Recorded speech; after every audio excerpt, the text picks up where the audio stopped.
Fala pessoal, tudo bem? Tenho a honra hoje de estar presente aqui com o meu colega Danilo Soares, mais uma vez aqui em Campinas, ministrando o curso de Terapia Mecânica Avançada. E hoje nós bolamos aqui uma conversa, um bate-papo, né, para contar um pouquinho a trajetória dele, dos projetos dele. Tudo bem, Danilo? Isso aí, Gunter, vamos lá. Tudo bem. Vamos lá. Danilo, conta um pouquinho aí pra gente, para quem ainda não te conhece, sobre sua trajetória, os seus projetos. Bom, então vamos lá. Sou Danilo, fisioterapeuta. Hoje a minha vida se resume em trabalhar com coluna. Eu tenho um centro de tratamento de coluna em São Sebastião do Paraíso, Minas Gerais, onde eu trato exclusivamente pessoas com problemas na coluna.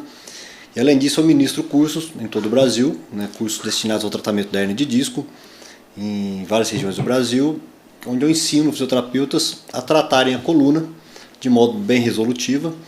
E além disso, eu também tenho cursos online e programas de mentoria. Então hoje o Danilo se resume em um profissional que trata a coluna e ensina fisioterapeutas a tratar a coluna, levando em consideração as melhores evidências científicas que nós temos hoje aí. Tá bom. Por que os problemas de coluna, como a hérnia de disco, se tornaram tão comuns hoje em dia? Na realidade, sempre foram muito comuns, né? É que hoje em dia aumentou muito a quantidade de realização de exames de imagem. Então, a hérnia de disco sempre foi um problema muito presente na população mundial, porque ela tem duas causas em específico, né? Uma é a hereditariedade, que são coisas que nós não conseguimos mudar, e outra coisa são os hábitos, os comportamentos de movimento e mecânico que as pessoas adotam no seu dia a dia. Talvez hoje isso seja tão marcante porque a maioria das profissões atualmente trabalham de forma estática, principalmente sentados, com posições mantidas por muito tempo, e isso é um fator de risco para as hérnias discais. Então as hérnias elas sempre estiveram presentes na sociedade, mas agora a gente observa a maior detecção pelo excesso de exames de imagem que são realizados por aí. Boa. E o que você considera os maiores equívocos no diagnóstico e tratamento das hérnias de disco? Um grande equívoco para mim é confiar o diagnóstico puramente na análise do exame. Nós sabemos que pessoas que têm dores na coluna são submetidas a exames de imagem, principalmente ressonância magnética. É muito comum ser detectados problemas na ressonância magnética. E as hérnias discais são os principais problemas detectados. Só que nós sabemos que a grande maioria das hérnias discais elas são assintomáticas.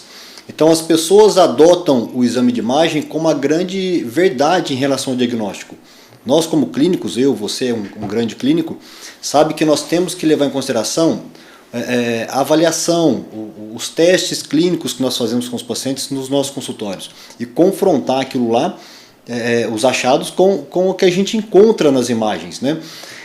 E a partir do momento que a gente realmente confirma que o diagnóstico é de uma hérnia discal, aí nós iremos adotar a melhor conduta terapêutica. E o tratamento não é o mesmo para todos os pacientes que têm hérnia de disco.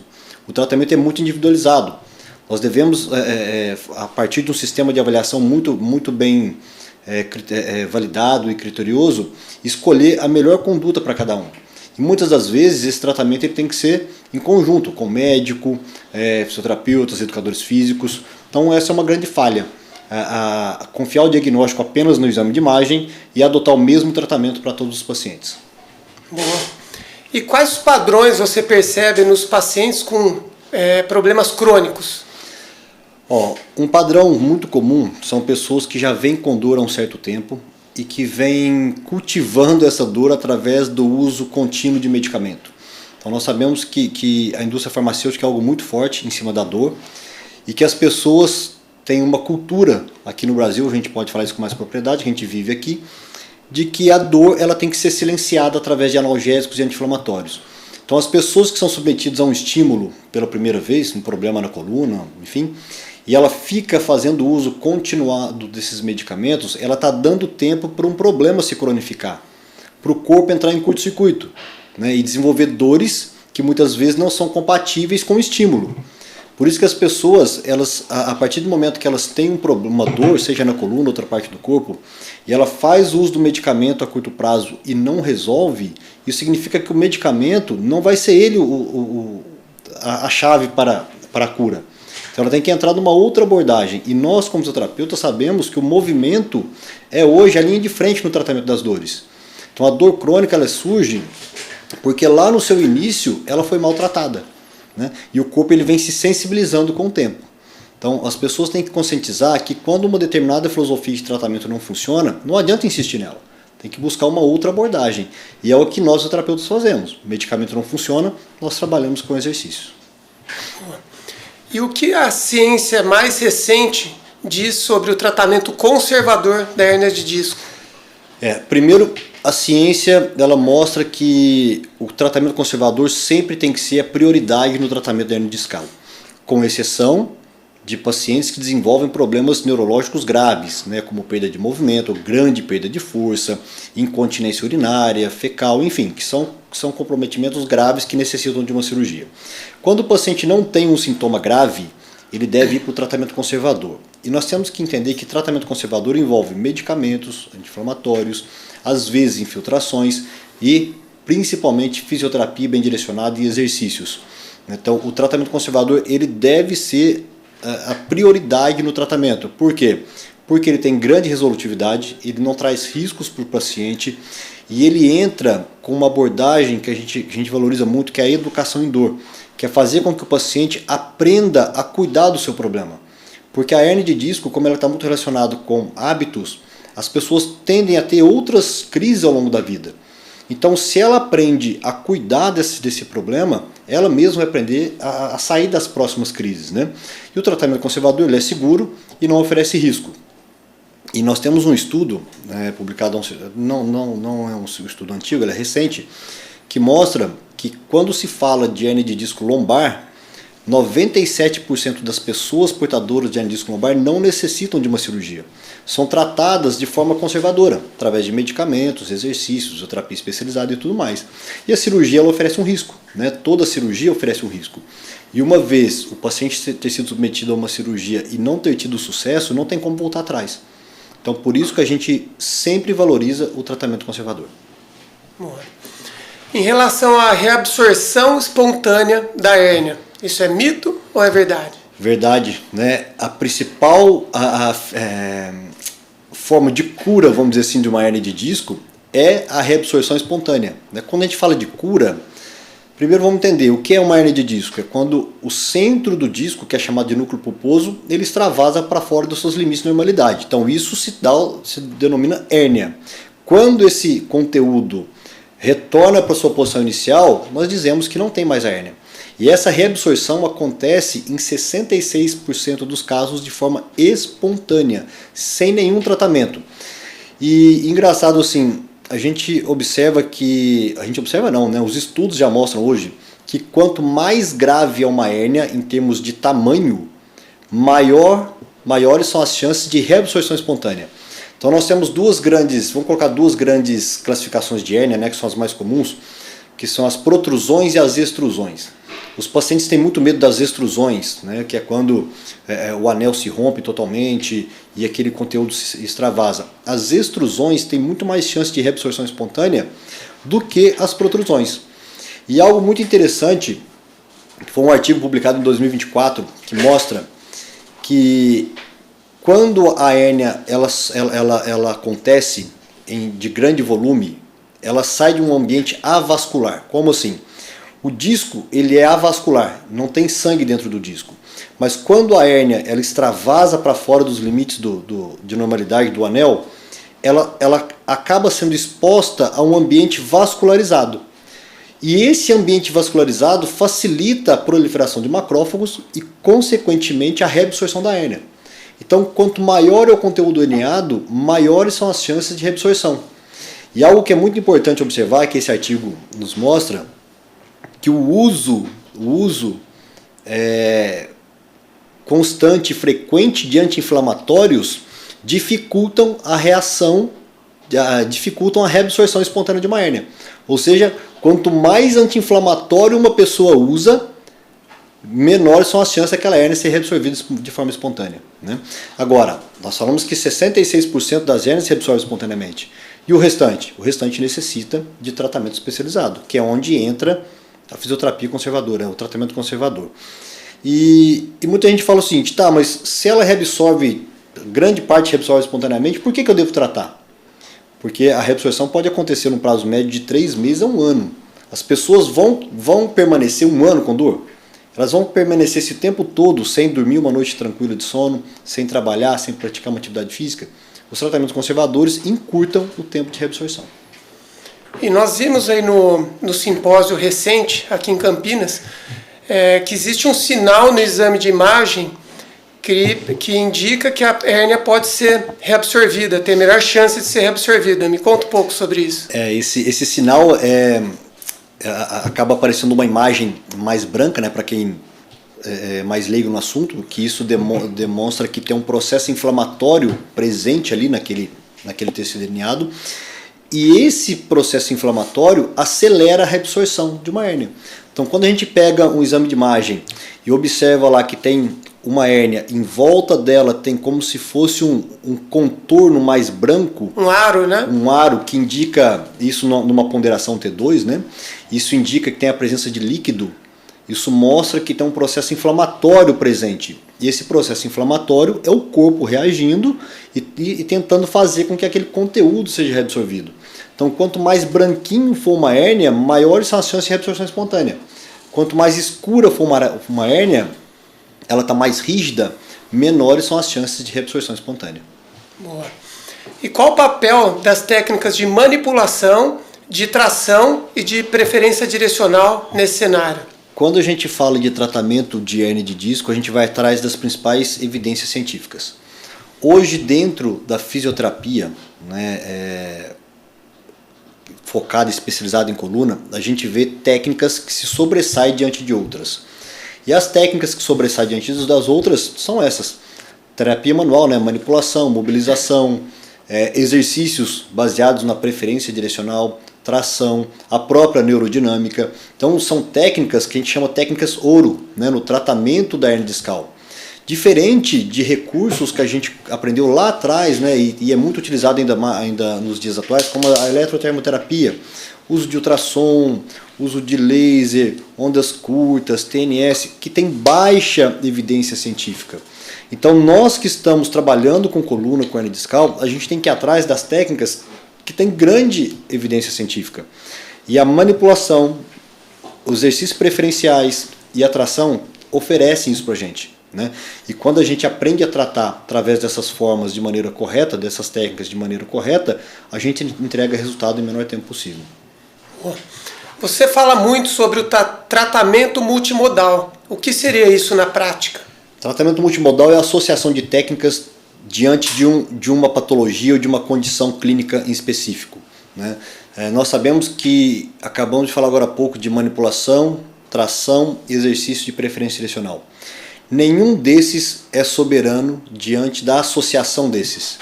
Então, a associação de técnicas, ela sempre vai ser soberana em relação ao uso de uma única técnica. Então, quando nós trabalhamos com hérnia discal ou outros problemas musculoesqueléticos, nós sabemos que quando a gente aborda um paciente através de associação de técnicas, o resultado é muito mais rápido. Por que isso? Porque cada uma das técnicas, elas têm obviamente a sua efetividade, mas tem as suas falhas. Então, talvez um paciente que não responde muito bem à manipulação vai responder a uma tração. Aquele que não responde muito bem à tração vai responder muito bem a um exercício. E muitas das vezes não tem como a gente prever isso. Qual paciente vai responder tão bem a um método ou outro? Agora, quando a gente consegue associar todas essas técnicas em um mesmo tratamento, a falha de uma técnica é suprida pela eficácia da outra. Então essa abordagem multimodal faz com que os tratamentos sejam mais rápidos e resolutivos diante da hérnia discal. Isso a gente observa claramente dentro das nossas clínicas e consultórios. Perfeito. E como você estrutura um raciocínio clínico para o tratamento, a linha, né, de raciocínio clínico para o tratamento da hérnia de disco? A primeira coisa é saber esse paciente realmente ele tem uma hérnia de disco ou não. Porque a maioria dos pacientes chegam para a gente com o diagnóstico de hérnia, a hérnia não é a culpada pela dor. Eu não digo a maioria, mas muitos deles. É fundamental a gente entender os fatores que agravam os sintomas desse paciente, os fatores que contribuem com a melhora desse paciente. Isso ele nos fala durante a anamnese. Então, a partir do momento que eu entendo o comportamento mecânico daquela dor, né? O que agrava, as atividades que agravam, o que faz esse paciente ficar melhor. Eu consigo já ir criando um raciocínio clínico na minha cabeça para saber o que eu tenho que explorar com esse paciente, principalmente dentro dos exercícios. Qual o padrão de movimento que eu vou ter que atuar com ele? É um padrão mais flexor, mais extensor, mais componentes laterais, mais exercícios mantidos, repetidos. Ele pode ser submetido a uma tração, não pode. Ele pode ser submetido a uma manipulação, não pode. Então, conhecer o estado clínico, conhecer os fatores de agravo e os fatores que contribuem com a melhora do paciente, isso é fundamental para que a gente possa atuar de forma assertiva e, além disso, atuar com a educação em dor. Boa. Falando agora, mudando um pouquinho de assunto e falando agora sobre a parte educacional, né? Você criou cursos presenciais, cursos online. O que o motivou a fazer isso? Quando eu já sou formado há 22 anos. Quando eu saí da faculdade, eu fui convidado para fazer parte de uma pós-graduação. Na época era uma pós-graduação em acupuntura. Então, meu primeiro emprego foi dar aula. Então, desde que eu saí da faculdade, eu comecei a dar aula. E ao longo do tempo, eu fiz do meu consultório um grande laboratório. Então, a partir do momento que eu me interessei para a área de coluna, eu fui fazendo várias formações e eu fui extraindo dessas formações uma maneira de tratar, de avaliar e tratar. E a partir do momento que eu comecei a associar filosofias de tratamento diferentes, eu fui vendo que os resultados estavam vindo de maneira mais rápida. E como eu sempre tive essa veia docente, né, tive essa facilidade de ensinar e gostar, eu criei uma metodologia de trabalho e eu quis replicar isso aí. Eu quis levar essa metodologia para outros fisioterapeutas. Então, a partir do meu método, né, de trabalho, eu desenvolvi um curso e como eu estava dentro de uma escola de pós-graduação, essa escola comprou a ideia. E ela começou a vender meus cursos e começou a dar muito certo. E eu fui vendo que aqueles que replicavam aquilo que eu fazia no consultório acabavam tendo os mesmos resultados que eu. Então isso foi me fortalecendo, eu fui lapidando os cursos. E isso foram os cursos presenciais, né, de hérnia discal. E quando veio a pandemia, que não podiam mais serem comercializados, vendidos, eu tive que me reinventar. Aí eu criei os cursos online, né, que hoje nós já temos mais de, se eu não me engano, quase 40 turmas já formadas do curso online. E aí, o que eu comecei a observar? Que o que eu ensinava no curso online complementava o que eu ensinava no curso presencial e vice-versa, né? E além disso, eu comecei a identificar que o fisioterapeuta tem uma dor muito grande, que é a dor do empreendedor, é a dor do gestor, a dor de aprender a lidar com o seu modelo de negócio.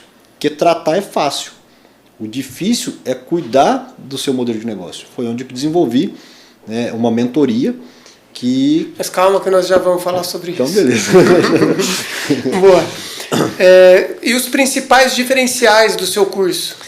Dos seus cursos, né? O principal diferencial é o seguinte: eu só vivo de coluna, eu só sei tratar coluna e eu sou clínico. Eu ensino aquilo que eu faço. Simples assim. Se eu consigo entregar resultado, eu sei que quem replicar também vai conseguir. E como eu sou uma pessoa muito objetiva, se é uma coisa que eu posso dizer que eu sei fazer muito bem, é resumir as coisas e deixá-las objetivas.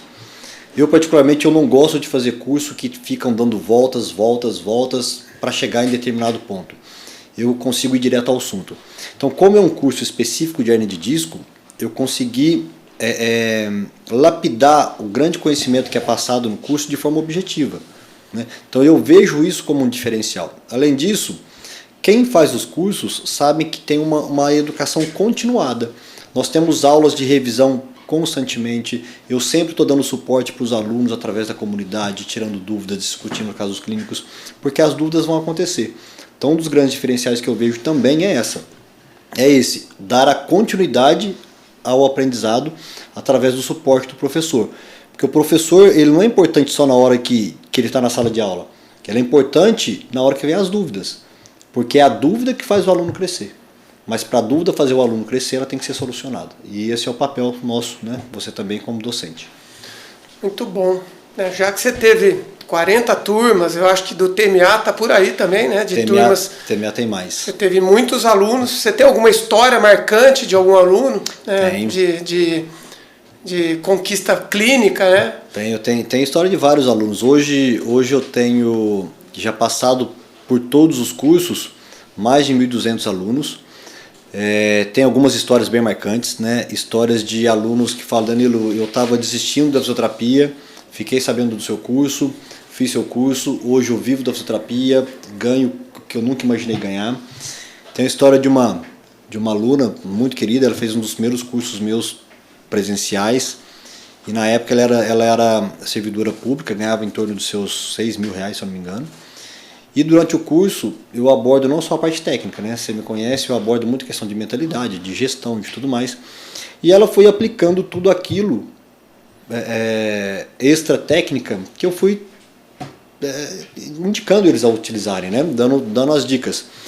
E passava 2 meses, ela me mandava mensagem dizendo que tinha: olha, professor, já não estou ganhando mais 6.000, estou ganhando 8. E assim foi indo. Depois ela passou a ganhar mais de 15.000, mais de 20.000. Uma vez ela me mandou uma foto que estava dentro de uma concessionária, tinha acabado de tirar um carro zero, largou do serviço público. Hoje ela já me mandou planilhas que fatura mais de R$50.000 por mês, né? E é uma pessoa que sempre quis crescer, né? Então, história como essas, tem várias que eu já tive a oportunidade de presenciar, né?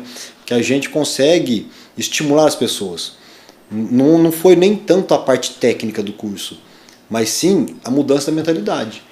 Porque a partir do momento que a gente muda a mentalidade, a gente tem um foco no objetivo. E a mente vai fazer de tudo para que a gente alcance aquilo. Então, quando a gente estimula os alunos a crescerem, eles vão crescer, desde que eles façam tudo que tem que ser feito. Isso é muito gratificante, né? E agora, mudando um pouquinho de assunto, agora sim vamos falar da sua mentoria, né? A Lupa de Negócios, né? Muito sucesso aí, a gente vê quem faz, né? Tem um crescimento muito grande aí. Então, o que é a Lupa de Negócios e como ela surgiu? Tá, então como que ela surgiu? Bom, a Lupa, o que é a Lupa, né? Primeiro, a Lupa é um modelo de mentoria que visa estruturar um modelo de negócio. É uma mentoria que não é para o fisioterapeuta, é para a empresa do fisioterapeuta. Como que ela surgiu? Quando eu comecei a ter muito contato com fisioterapeutas dentro de sala de aula ou pelos cursos online, eu comecei a ver que tinha muita gente boa, tinha muita gente que ficava boa em tratamento, mas que não evoluía na parte financeira, não evoluía na parte de crescimento. Porque, querendo ou não, todo mundo quer um crescimento, todo mundo quer um crescimento financeiro, né? Quando a gente consegue ganhar mais, ter um faturamento maior, isso melhora as nossas vidas, das nossas famílias, dos nossos filhos, a gente consegue empregar mais pessoas, fazer coisas melhores na vida, doar mais e tudo mais. E eu comecei a ver que as pessoas que os fisioterapeutas têm essa grande dor, porque isso nunca é abordado dentro da faculdade de fisioterapia. Pelo contrário, né? A gente sempre ouviu falar que fisioterapeuta não ganha dinheiro, né? Que fisioterapeuta é um médico frustrado. E como eu sempre fui muito... Sempre não. Depois que eu tive minha virada de chave, eu entrei muito de cabeça nessa parte de gestão e mentalidade, fiz vários cursos, li vários livros, né? E quero sempre o crescimento, eu não aceito não crescer, isso é meu. Eu tento levar isso para os alunos. E eu criei a mentoria Lupa de Negócios. Então a mentoria hoje ela é uma mentoria onde ensina o fisioterapeuta a gerir o seu modelo de negócio, desde a captação de clientes até o pós-tratamento dos pacientes, né? Onde envolve treinamento de secretária, gestão financeira, gestão de leads, marketing, processos, técnicas de venda, técnicas de conversão, enfim, tudo que o fisioterapeuta precisa para entender sobre o seu modelo de negócio. Então, se aquele mês ele não bateu a meta de faturamento, por que ele não bateu a meta? Ele tem que saber onde foi a falha, ele tem que saber conduzir o seu colaborador, ele tem que saber de todo o dinheiro que ele ganhou, o que ele faz com aquele dinheiro. Então, porque somos autônomos, nós não sabemos o dia de amanhã, quando a gente vai aposentar e tudo mais. Então a mentoria é isso, ela tem como objetivo escalar o modelo de negócio do fisioterapeuta. E é o que a gente vê o que está acontecendo com a maioria daqueles que entram no programa. Obviamente, tem aqueles que entram e não conseguem escalar. Esse é um filtro, a vida é um grande filtro. Aqueles que aprendem e fazem, escalam, né? E a gente tem exemplos aos montes aí sobre isso. E aproveitando o gancho aí, qual é o maior erro que o fisioterapeuta comete quando ele pensa no crescimento da sua clínica? Primeira coisa, um grande erro é o fisioterapeuta não decidir quem ele quer ser. O que nós vemos e observamos são fisioterapeutas querendo ser apenas fisioterapeutas. Se a gente parar para analisar, a fisioterapia, né, ela é uma formação, assim como é a medicina. Né? Ninguém fala, fui na medicina e não melhorou, mas muitos falam, fui na fisioterapia e não melhorei. Então, enquanto o fisioterapeuta não se posicionar dentro de uma área específica, ele vai ficar dando murro em ponta de faca. Quanto mais específico, quanto mais nichado, quanto mais direcionado é o seu consultório, a sua clínica, maiores são as chances de sucesso. Né? Obviamente, tem aqueles que não vão nichar só em uma coisa, só em coluna ou só em joelho, mas tem que ter uma área muito mais limitada. Você não pode querer fazer de tudo, senão você vai fazer tudo mais ou menos. Então, hoje o que eu vejo um grande erro é as pessoas não decidirem o que elas querem ser. Os terapeutas não decidem quem eles querem ser. E a partir do momento que você decide o que você quer ser, determine o seu objetivo. O que você quer ser? Eu quero ser um fisioterapeuta especialista ou reconhecido por tratar a coluna, sei lá, na cidade X. Todas as suas ações têm que ser direcionadas para isso. Porque se você trabalhar sem um foco, você vai ficar tirando para todo lado. Agora, a partir do momento que você decidiu quem você quer ser, você tem que fazer as melhores formações para ser essa pessoa. E fazer as coisas acontecerem. Aí depois que você é o que você quer ser, as pessoas têm que saber disso. Então você tem que aprender a divulgar o seu trabalho. Mas divulgar com consciência, com responsabilidade, com ética e com inteligência. Tá. E como essa mentoria ajuda o profissional, o fisioterapeuta, a aumentar a sua renda?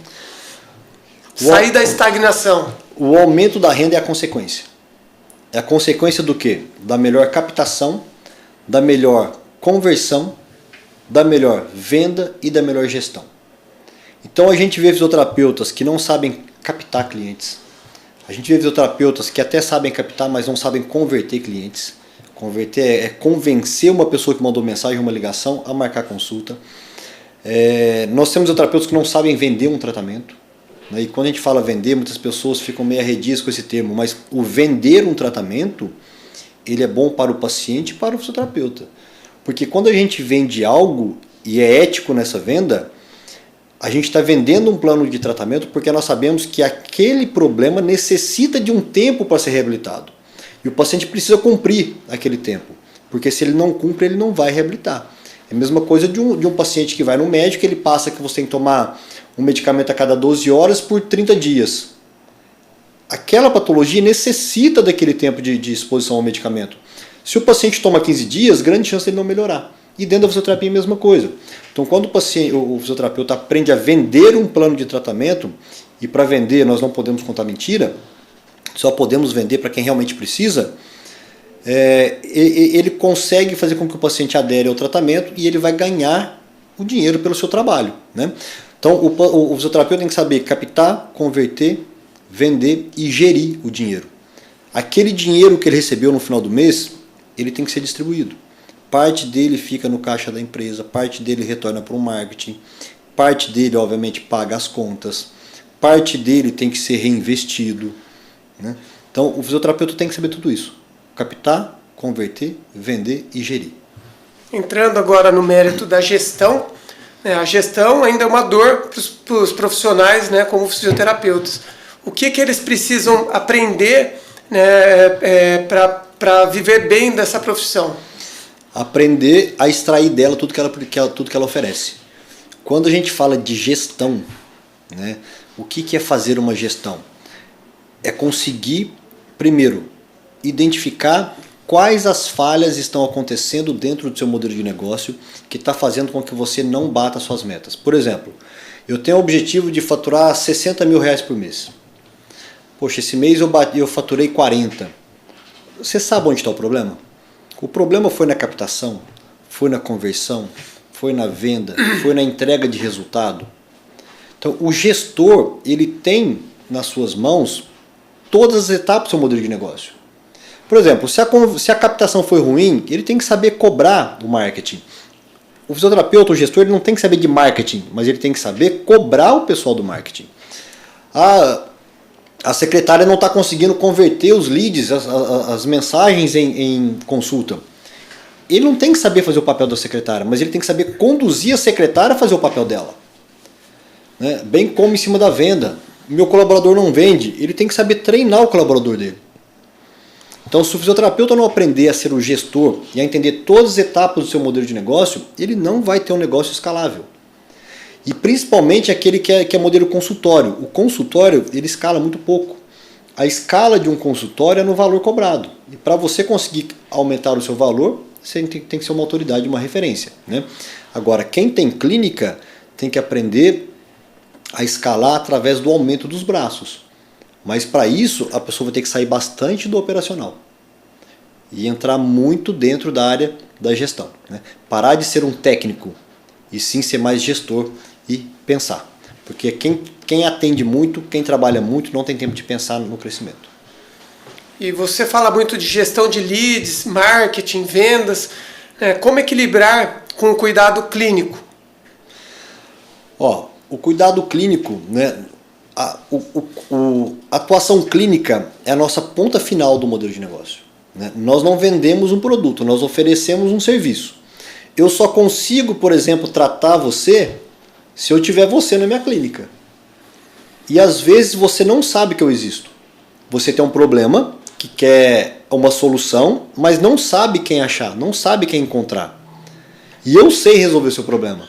Então, se eu não conseguir te buscar, levar o meu conhecimento até você, você não vai ter a possibilidade de ser tratado e eu não vou conseguir ganhar o que você iria me pagar. Então, o marketing é isso. O marketing é o quê? É eu mostrar para meus potenciais clientes quem eu sou, qual é a minha qualidade técnica, o que eu resolvo, como eu resolvo. E não ficar chamando as pessoas, quiropraxia é bom para coluna, osteopatia é bom para coluna, tração não é isso, pilates é bom, não é assim. Eu tenho que mostrar para você que eu tenho conhecimento. Porque dentro da área da saúde as pessoas só compram quando elas têm confiança no profissional. Né? E eu costumo dizer que quando a gente fala de marketing, as pessoas elas compram por dois motivos. Para ter prazer ou porque elas necessitam. E nós não vendemos prazer, nós vendemos necessidade. Então, as pessoas que vão gastar um dinheiro com o tratamento, elas pensam duas vezes. Mas para comprar um celular, elas não pensam. Porque o celular dá prazer, o tratamento não dá. Então, se eu não consigo levar a minha autoridade para essas pessoas, e elas entenderem que o meu trabalho vai resolver o problema delas, elas não vão comprar de mim. Tá? Então, obviamente, a clínica é importante, mas eu tenho que ter em quem aplicar essa clínica. E aí, muitas vezes o marketing é importante para isso. E agora, sabemos que muitos fisioterapeutas trabalham com convênios. E que dica você daria para esses fisioterapeutas para sair desse modelo de convênios e ir para um modelo mais rentável? Tá. Primeiro, o convênio, a gente sabe que ele remunera muito mal o fisioterapeuta. Muito mal. Tem algumas exceções. Uma clínica só vai conseguir ter um bom lucro com convênio se ela produzir muito, mas muito.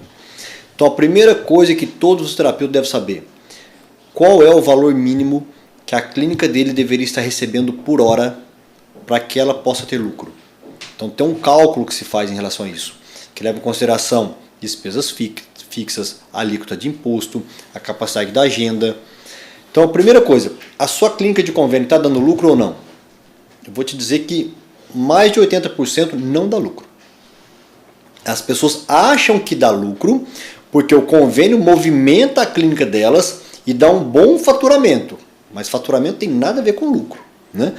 Agora, você quer sair do convênio e ir para o particular? Você vai ter que ser diferente. Se você oferecer para o particular a mesma coisa que você oferece para o convênio, esquece. Se eu tenho um convênio e você atende particular, mas com as técnicas que o convênio oferece, para que eu vou em você? Eu vou no convênio. Então, para você ir para o particular, você tem que fazer diferente. Você tem que entregar resultados diferentes. Você tem que ser bom na sua área. Você tem que ser reconhecido na sua área. Né? Porque o fisioterapeuta que atende particular, ele devolve as pessoas para sua vida feliz, normal e sem dor em menor tempo possível. E para isso precisa investir em conhecimento, né? Das principais técnicas, que a gente acabou de falar ali das técnicas com fortes evidências científicas, né? Manipulação, tração, exercícios preferenciais, neurodinâmica.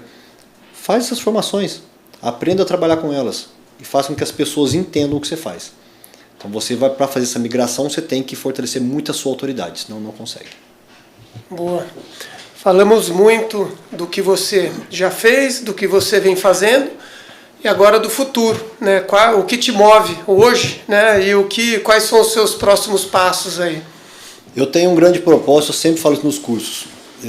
Um dos grandes propósitos que eu tenho é contribuir um pouco com o crescimento da fisioterapia no Brasil. E eu sei que isso eu estou conseguindo, né? Pelos feedbacks dos alunos, pelos cursos estão sempre cheios. Esse ano, por exemplo, já não tem mais agenda até o final do ano, nós estamos agora entrando em julho. Enfim, então isso eu sei que está acontecendo. Eu sou uma pessoa que eu sou movido a não estagnação. Quem me conhece sabe. Sempre que eu chego num patamar que eu não estou conseguindo crescer, a minha cabeça começa a fritar, começa a pensar, porque eu quero voltar a crescer. E realmente, né, tem um projeto muito grande vindo, né, esse pode ser o projeto da minha vida, se der certo, né, e vai dar, né, porque eu estou muito focado nisso, minha mente está muito direcionada para isso.